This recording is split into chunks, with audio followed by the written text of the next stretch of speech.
Shalom. Shalom. Selamat pagi Bapak Ibu Saudara-saudari yang terkasih di dalam Tuhan. Kita mau bersyukur pada pagi hari ini karena kita tahu Allah telah menjaga dan melindungi kita. Kita mau memberi yang terbaik di hadapan Tuhan melalui pujian penyembahan kita. Kita mau siapkan hati kita dengan sungguh di hadapan Tuhan. Yesus, terima kasih Tuhan. Terima kasih ya Bapa. Terima kasih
keberadaan kami, dengan jiwa raga kami Tuhan.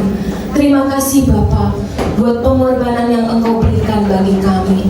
Terima kasih Bapa buat pagi yang indah yang Kau berikan atas hidup kami, kesehatan, kekuatan yang Kau nyatakan.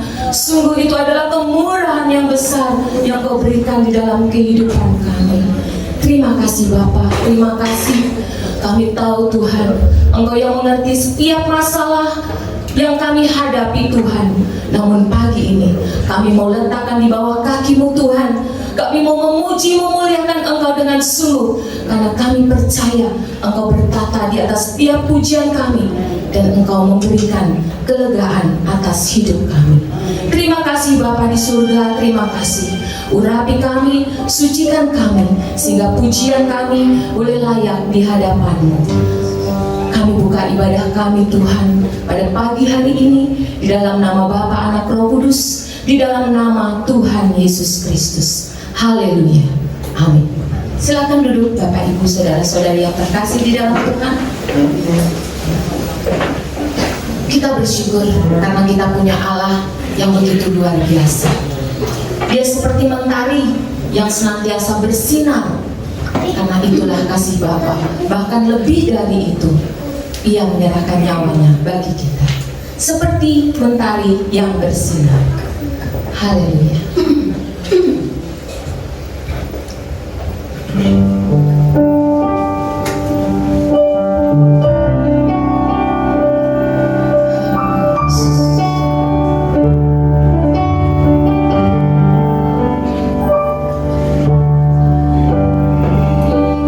Mentari yang bersinar, seperti itu kasih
senyumnya luar biasa.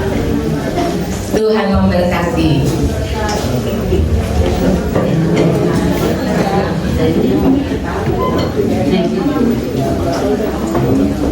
Haleluya.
adanya ya.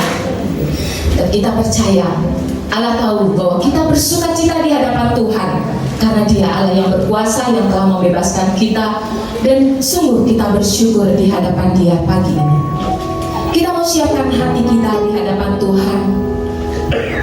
Dia yang akan membentuk kita, firman-Nya yang akan mengubahkan kita, Roh Kudus yang akan memampukan kita untuk kita melewati hari-hari kita. Namun yang Ia mau untuk kita mengandalkan Dia. Hanya Dia satu-satunya yang kita andalkan di dalam kehidupan kita. Engkau Tuhan yang setia, waktu selalu yang terbaik. Engkau Tuhan yang setia,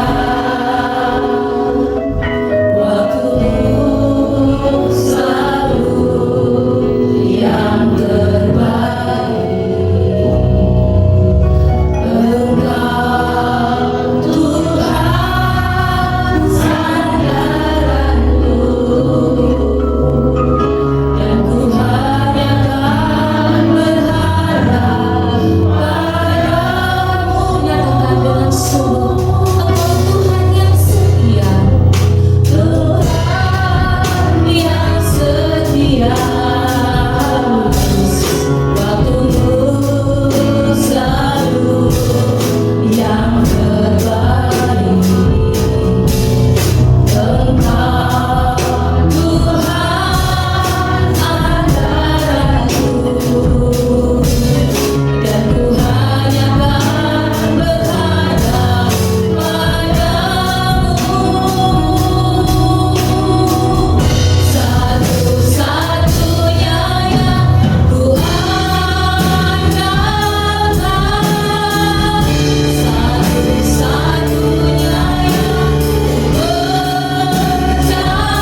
Berkatilah orang yang mengandalkan Tuhan, dan terkutuklah orang yang mengandalkan manusia, mengandalkan dirinya sendiri. Pujian ini mempola hidup kami. Di tengah kesulitan sesulit apapun, kami tetap bersandar kepada Tuhan, Allah yang ajaib, Allah yang hidup dan hadir dalam hidup kami, Allah yang menilai ketulusan dan kesungguhan kami. Kebenaran firman mempola hidup kami, mengubah hidup kami. Pertemuan yang mengubahkan. Sebab apa artinya kami bertemu dengan Tuhan kalau kami tidak mengalami perubahan? Urabi hamba-Mu, jadikan hamba-Mu berkat. Setiap kata kalimat yang keluar di bibir hamba-Mu menjadi berkat bagi jemaat-Mu. Di dalam nama Tuhan Yesus Kristus kami berdoa. Amin. Silakan duduk kembali saudara yang dikasih Tuhan Yesus Kristus. Saudara-saudara yang dikasih Tuhan, kita mengenal orang namanya Rockefeller. Ketika dia umur 33, dia sudah menghasilkan sekian ratus dolar. Ia orang yang dinobatkan orang yang terkaya di dunia. Tetapi dalam kehidupannya dikejar rasa takut, dikejar rasa cemas, sehingga dia harus menyewa bodyguard selama 24 jam. Dokter memprediksi bahwa umur Rockefeller tidak lebih dari 53 tahun karena setiap hari dikejar oleh ketakutan dan kecemasan. Tetapi ketika dia bertemu dengan Tuhan Yesus dan bertobat, dia mendirikan Rockefeller Foundation, di mana Rockefeller Foundation ini membantu orang-orang yang miskin dan membantu gereja-gereja. Apa yang diprediksi dokter 53 tahun tadi, ketika umur 53 tahun wartawan sudah siap-siap untuk meliput. Tetapi karena kebahagiaan memberi orang miskin, kebahagiaan memberi gereja, maka umur dia sampai 90 tahunan. Saudara-saudara, peristiwa ini sama dengan yang dinamakan oleh dalam Lukas 19, yaitu Sakius.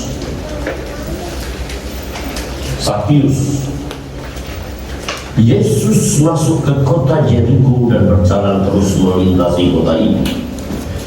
Di situ ada seorang bernama Sakius, kepala pemungut cukai, dan ia seorang yang kaya yang berusaha untuk melihat apakah Yesus itu, tetapi ia tidak berhasil karena orang banyak sebab badannya pendek. Maka berlarilah mendahului orang banyak, lalu memanjat pohon ara untuk melihat Yesus yang akan lewat di situ. Ketika Yesus sampai ke tempat itu, ia melihat ke atas dan berkata, "Sakius, segeralah turun sebab hari ini aku harus menumpang di rumahmu." Lalu Sakius segera turun dan menerima Yesus dengan sukacita. Tetapi semua orang melihat hal itu terus bersungsung, katanya ia menumpang di rumah orang berdosa. Tetapi Sakius berdiri dan berkata kepada Tuhan, "Tuhan, setengah dari milikku akan kuberikan kepada orang miskin, dan sekiranya ada sesuatu yang kuperas dari suatu akan yang kukembalikan 4 kali lipat." Kata Yesus kepadanya, "Hari ini telah terjadi keselamatan kepada rumah ini, karena orang ini pun anak Abraham. Sebab Anak Manusia datang untuk mencari dan menyelamatkan yang hilang." Amin. Diberkatilah kita yang mendengar firman Tuhan ini dan melakukan. Saudara-saudara, untuk pembiayaan kerajaan Romawi, maka dibebankan semua jajannya harus membayar pajak. Pajak Romawi itu ada 3. Pertama, pajak bumi, yaitu 1/10 dari hasil tanah, entah itu gandum, entah itu padi, entah itu makanan-makanan yang lain, tumbuhan yang lain, 1/10. Nah, itu bisa diberikan berbentuk padi dan lain-lain, atau harga daripada barang itu 1/10. Tetapi juga ada pajak laki-laki yang umur 13 sampai 25 dan perempuan umur 13, ya. Itu pajak yang kedua. Tetapi juga ada pajak per kepala rumah tangga. Ya, kepala rumah tangga ada 3 pajak di situ. Dan Tuhan Yesus ketika ditegur, apakah engkau membayar pajak? Maka Yesus berkata, hendaklah engkau, janganlah kita menjadi batu sandungan. Tuhan Yesus menyuruh Petrus memancing dan mendapatkan ikan. Yesus memang tidak pernah berbicara soal 1/10, tapi Yesus tahu bahwa berikanlah kepada kaisar apa yang wajib diberikan kepada kaisar. Orang Yahudi bekerja untuk orang Romawi menagih pajak, bahkan lebih yang seharusnya untuk mereka tanam. Nah, orang-orang seperti Sakyus ini adalah orang-orang yang mengkhianati bangsanya, sehingga ketika dia diminta, Tuhan Yesus dikerumunin banyak orang, dan orang-orang Yahudi, orang-orang Farisi, orang-orang Herodia, pengikut Herodes, itu menjebak Yesus dengan kata, apakah saya boleh membayar pajak? Kalau Tuhan Yesus berkata boleh, itu mengkhianati bangsanya.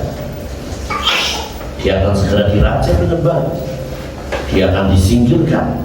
Tetapi kalau dia berkata tidak boleh, maka dia melawan orang Romawi. Sehingga dia berkata, pajak yang dimaksud ini adalah pajak 1/10. Berikanlah kepada kaisar apa yang wajib kamu berikan kepada kaisar, berikanlah kepada Allah apa yang wajib kamu berikan kepada Allah. Yesus bukan hanya bicara 1/10, tetapi hidupnya diserahkan kepada kita semua, seluruh hidupnya. Saudara-saudara yang dikasih Tuhan Yesus Kristus, tetapi Sakyus seorang pejabat yang memiliki reputasi dan harta, ia bersedia naik ke atas pohon untuk melihat siapakah Yesus. Maaf, saya baru kurang apa. Saudara, dan ini sangat langka, tidak pernah mengatakan itu.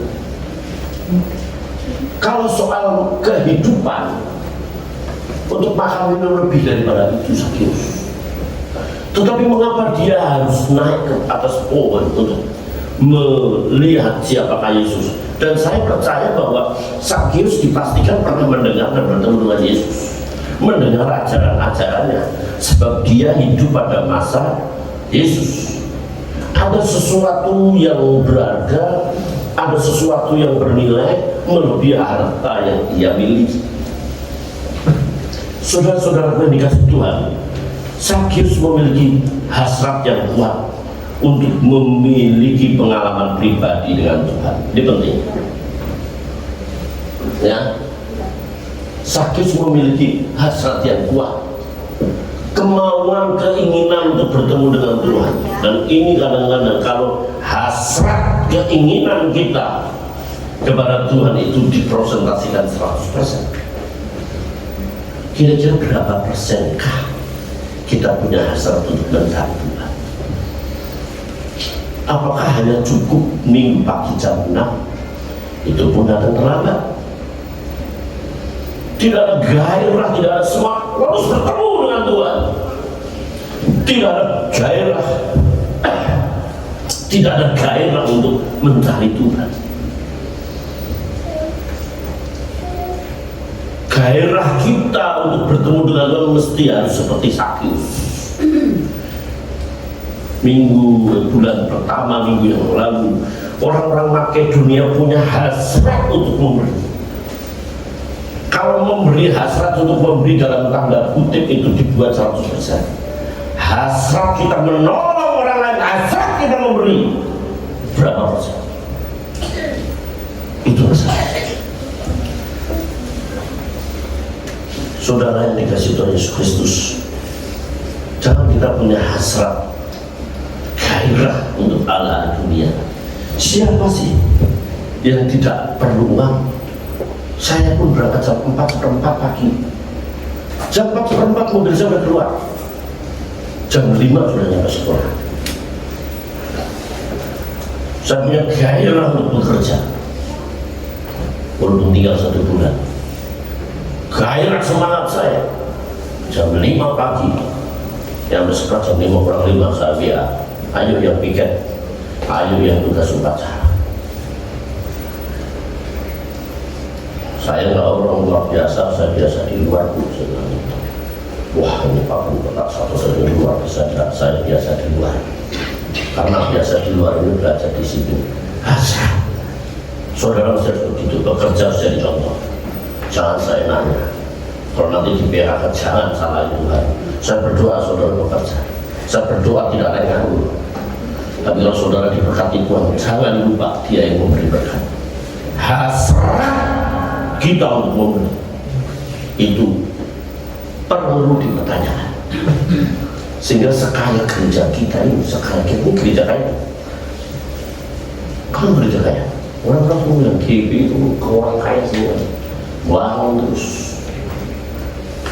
Doa saya saudara tidak pernah tidak ada yang nganggur itu tidak reaktif. Tapi ketika saya lihat divisi pengeluaran pemasukan kok jauh ya, saya menangis ya, hidup saya di situ Tuhan. Kita ini orang-orang kaya, saudara-saudara yang dikasih Tuhan. Tetapi kenapa hasrat kita ini sangat kurang? Saudara, kita tahu ini halangan Sakyus karena orang banyak. Ini tantangan dari luar atau ekstern, ya, tantangan dari luar. Betapa kita sering sekali dengan beberapa ribu alasan. Kenapa sih Pak? Saya masih banyak kebutuhan Pak. Kalau saya kalkulasi saya mau beli saya rugi. Saya masih perlu bantu orang tua Pak. Saya masih bantu anak sekolah Pak. Kesibukan ekstern itu yang mendasari kita kadang-kadang kita begini sama orang lain. Kalau orang sama orang lain aja begini, apalagi dengan pelayan, apalagi dengan pelayan Tuhan. Saudara, karena orang banyak itu tantangan dari luar, ekstern. Dari luar ekstern ini yang kadang-kadang kalau saya ada orang mikir kalau saya kebaktian, saya katakan kepada semuanya, kita bersyukur ya. Dulu saya pernah ketika saya datang di Mall Arta Gading. Mall Arta Gading yang tidak diedarkan itu sebelum COVID. Saya hanya berpikir satu kali GPU kapan masakan itu. Hanya berpikir itu. Ya, di tempatnya pendeta Erastus tidak ada persembahan itu muter berada. Tapi kasih kotak.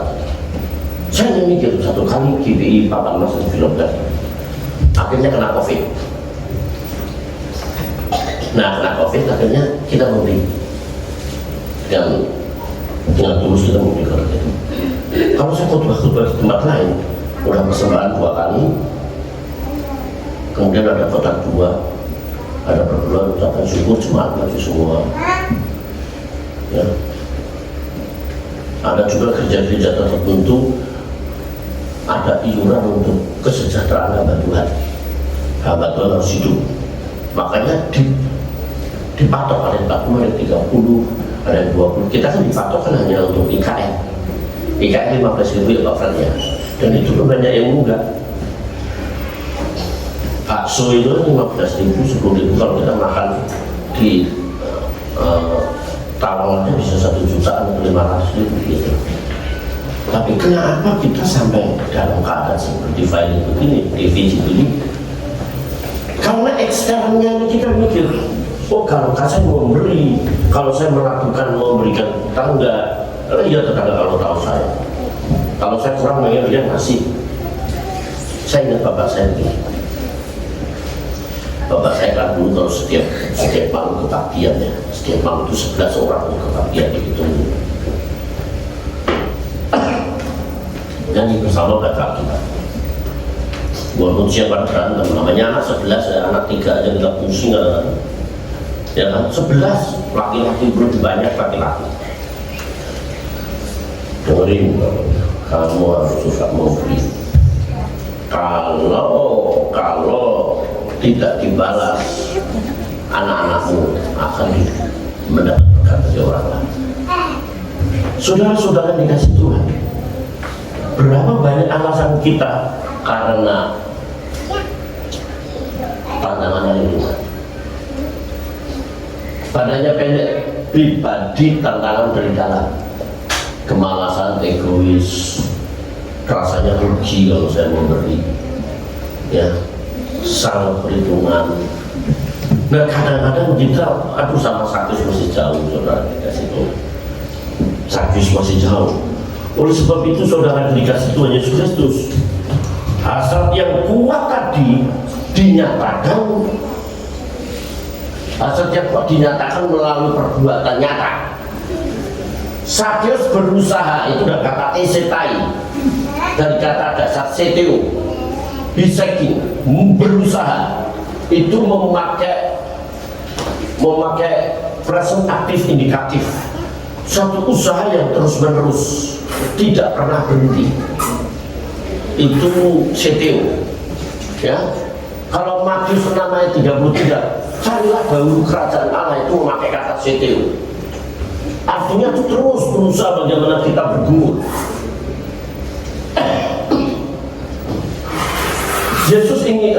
Sakyus ingin melihat Yesus. Kata melihat itu ada dua, blepo. Blepo itu sekedar melihat, memandang atau memperhatikan. Itu blepo.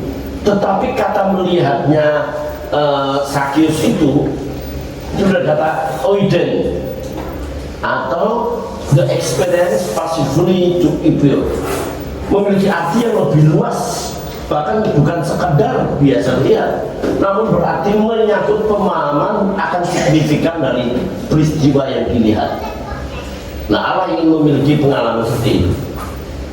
Ketika orang Majus melihat bintang, melihat itu diterjemahkan oida, ya, oida itu berusaha memahami, mendalami bisa pengalaman.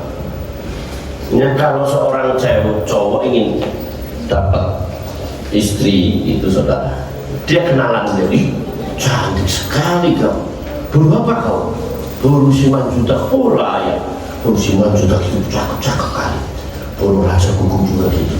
Tapi kan bukan hanya karena baru 5 juta, kenalan, berpacaran, mendalami, mengenal lebih dalam. Makanya pacaran adalah, ya, pengenalan untuk memasuki pernikahan. Itu pacaran, dan perlu pacaran. Kita bukan sama Siti Nurbaya. Jangan kayak anak kecil, saya ngajar anak TK. Kamu di sini nak mau lomba apa itu pacaran? Kamu di sini, cie, apa pegangan Pak ya? Anak kecil tuh. Wah, dia tidak tahu arti pacaran. Kelas berapa ini pacarnya kan udah mantannya 11 Pak. Kamu masih mau minyak telur nak?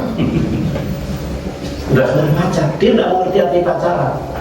Jadi melihat, dipandang, dipelajari, karakternya mengampuni enggak ini?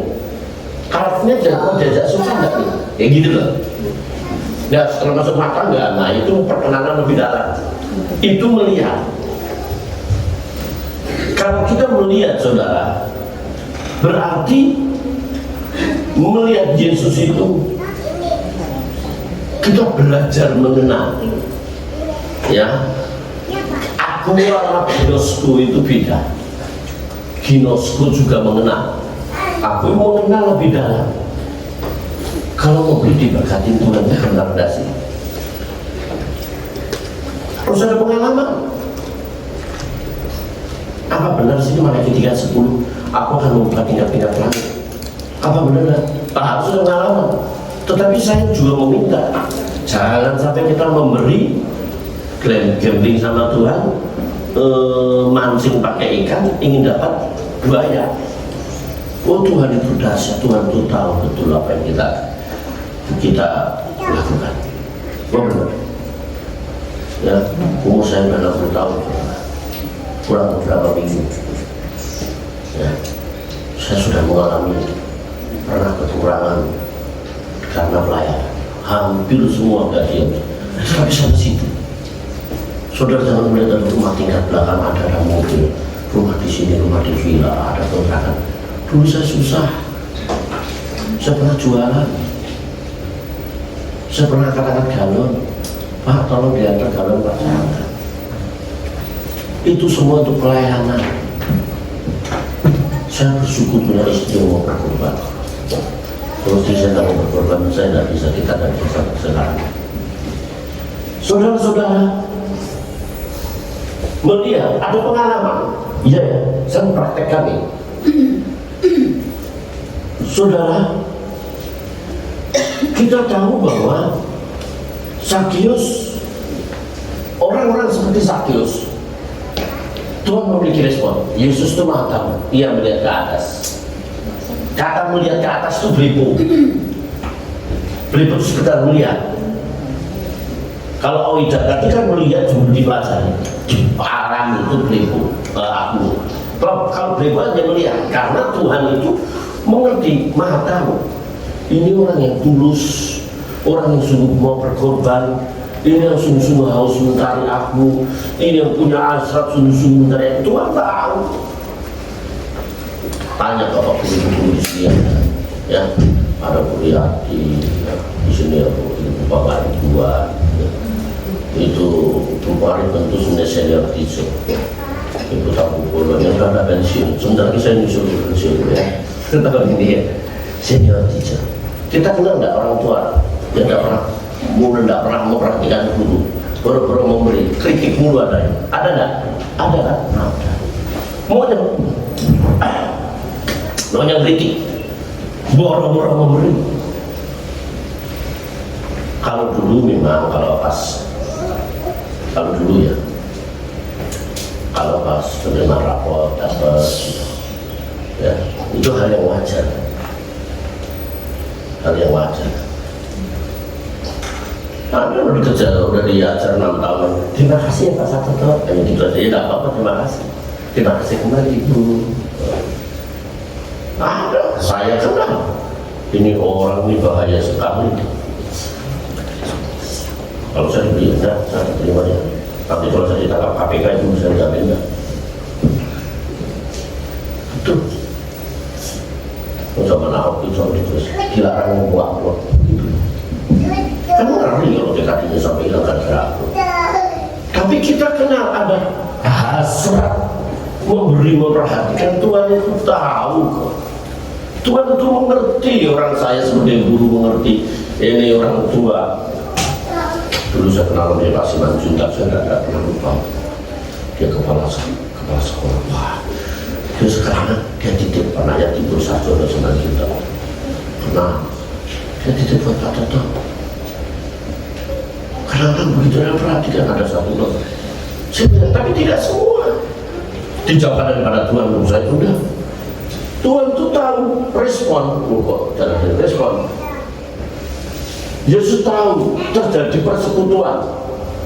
Ia akan makan bersama-sama sambil makan itu di Yahudi itu makan dengan Romawi itu lebih lama orang Romawi.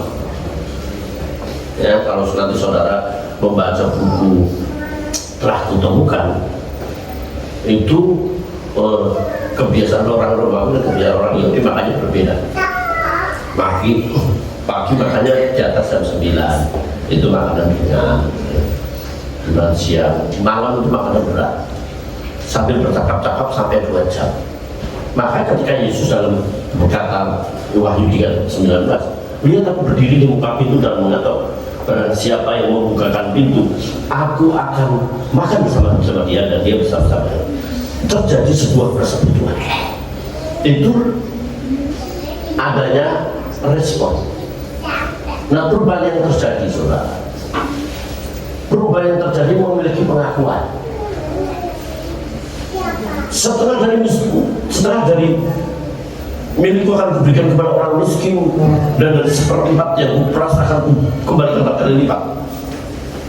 Itu bicara soal apa? Pengakuan. Dan betapa banyak pengakuan kita itu sangat labil, komitmen kita labil.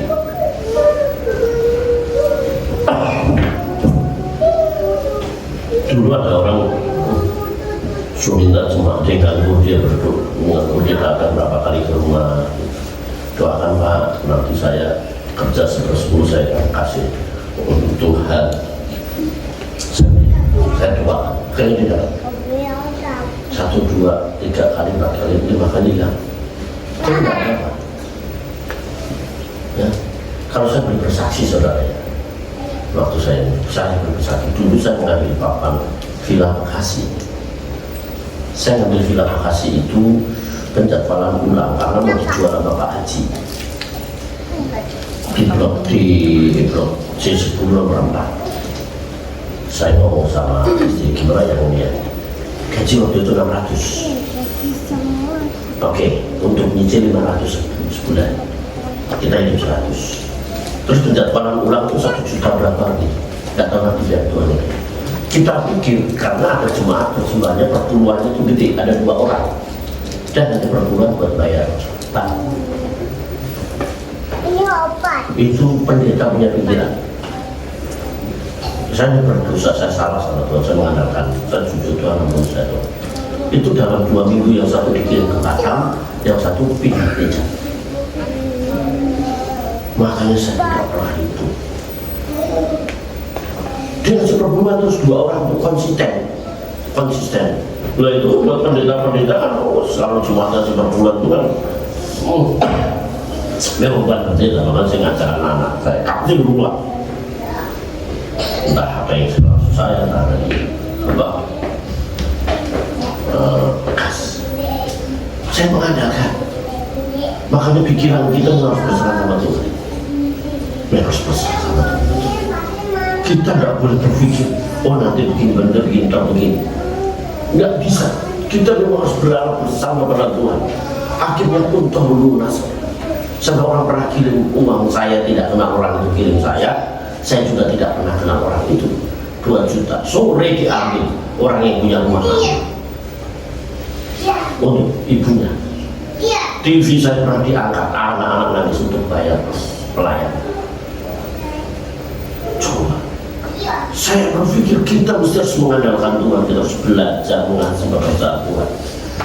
Makanya saya ketika tahun 2017, saya pikir 5 tahun lagi saya pensiun, gaji nggak usah diambil untuk nanti dana pensiun. Akhirnya ngambil main gaji tempat itu. Wah, saya apa yang tidak kita pikirkan itu dipikirkan Tuhan. Pikiran kita bukan pikiran Tuhan. Makanya, saudara, kalau sama Tuhan harus saya benar-benar kita harus serius. Tuhan itu tahu betul, ia mati di kayu salib buat kita. Apalagi soal perkara-perkara. Nah, pengakuan terus disertai perbuatan. Jangan hanya, oh saya suka, saya mau melayani, saya mau murid, saya mau. Komitmen kita ini. Ada orang bertanya gini, Pak, kan saya sudah diselamatkan, ini diselamatkan. Loh, kalau kamu tidak berbuah, ya kamu mati. Iman tanpa perbuatan adalah mati. Yakobus pasal 1. Loh, kadang-kadang kita berpikir, pengalaman saya hidup bersama istri 37 tahun ini, dan saya tanggal 23 nanti saya 60 tahun. 1 April sudah tidak kerja lagi. Dijauhkan daripada Tuhan, saya butuh bangun supaya saudara bisa menghidupi saya. Saya pasti sebab saya memberi, melayani, memberi hidup dan bukan mencari hidup. Dan ini saya tanamkan kepada pelayan-pelayan Tuhan yang baru melayani. You melayani Tuhan jangan mencari hidup. Kalau mencari hidup jual bakso, jual jangan ketahuan, jual gorengan jangan ketahuan kamu mencari hidup. Tapi kalau melayani, ada banyak pendeta-pendeta yang melayani mikirkan hidup. Sewa gereja sekian, sekali makan itu bisa 5 juta, sekali ibadah, habis ibadah makan-makan. di restoran, kebaktiannya di restoran. Belum pengkhotbahnya 1,5 juta, 1 juta, mobil pujian 500. Loh, kenapa Pak? Nggak buka hati, rugi Pak, antara pemasukan dan pengeluaran. Ya udah. Dan saya bersyukur sama saudara, sama di sini, sama orang yang ngasih. Mari kita belajar seperti Sakyus. Sakyus bukan hanya sebatas memiliki pengakuan. Ada sesuatu yang besar, sesuatu yang indah yang diperoleh dari Yesus sehingga dia mau meninggalkan segala sesuatu.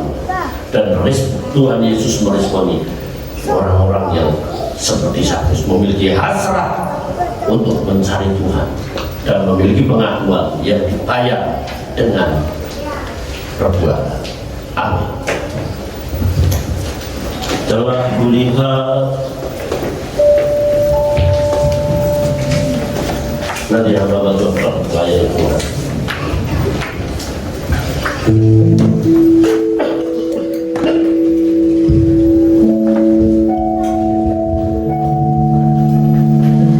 Mari kita bagi berdiri, jangan makan dan minum terlebih dahulu.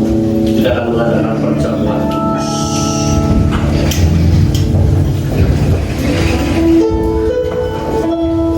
Telah kulihat bukti kasih-Mu, Kau menderita gantikanku. Dengan darah-Mu, Kau selamatkanku. Kini ku hidup menyenangkan-Mu. Kau sang kasih Bapa.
Melalui firman-Mu Tuhan,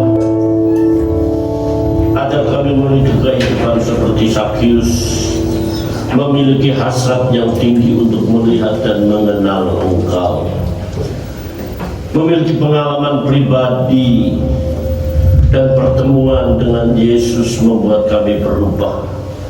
Bukan soal karakter saja, tetapi bagaimana kami belajar memberi, belajar kami tidak egois, belajar kami adil, belajar kami memperhatikan orang-orang di sekitar kami. Kami sadari banyak hal yang membuat kami tidak melakukan firman-Mu karena hal-hal yang di luar, banyaknya akan kebutuhan-kebutuhan kami. Tetapi kami tahu kalau kami memberi Tuhan, kami tidak akan miskin. Kami semakin diberkati Tuhan. Kalau Yesus telah mati bagi kami, apatahlah hidup ini Allah pelihara, Allah jaga kami, Allah cukupi apa yang kami butuhkan. Tidak akan pernah kami jumpai orang yang memberi engkau berkekurangan. Bapak terima kasih, sungguh engkau baik. Kami percaya kami sudah diberkati Tuhan. Kami sudah diberkati Tuhan, dan ajar kami menjadi berkat. Sebelum jemaat Tuhan pulang, jemaat Tuhan akan memberi persembahan bagi. Ajar kami memberi dengan sukacita, bukan dengan hati yang terpaksa. Sebab Allah mengasihi orang-orang yang memberi dengan sukacita. Bapak terima kasih, negeri ini kami serahkan ke tangan-Mu. Biar negeri ini boleh diberkati Tuhan dengan keamanan dan ketenteraman. Di bawah pemerintah Bapak Insinyur Joko Widodo, Tuhan memberikan hikmat, marifat dari Allah untuk mengatur negeri ini sehingga perekonomian semakin membaik. Perekonomian yang membaik sangat berdampak dalam kehidupan umat. Bapak terima kasih, pimpin perjalanan kami pulang sampai ke rumah dengan selamat dan penuh sukacita. Saudara akan mata timur dan berlalu berkat Tuhan.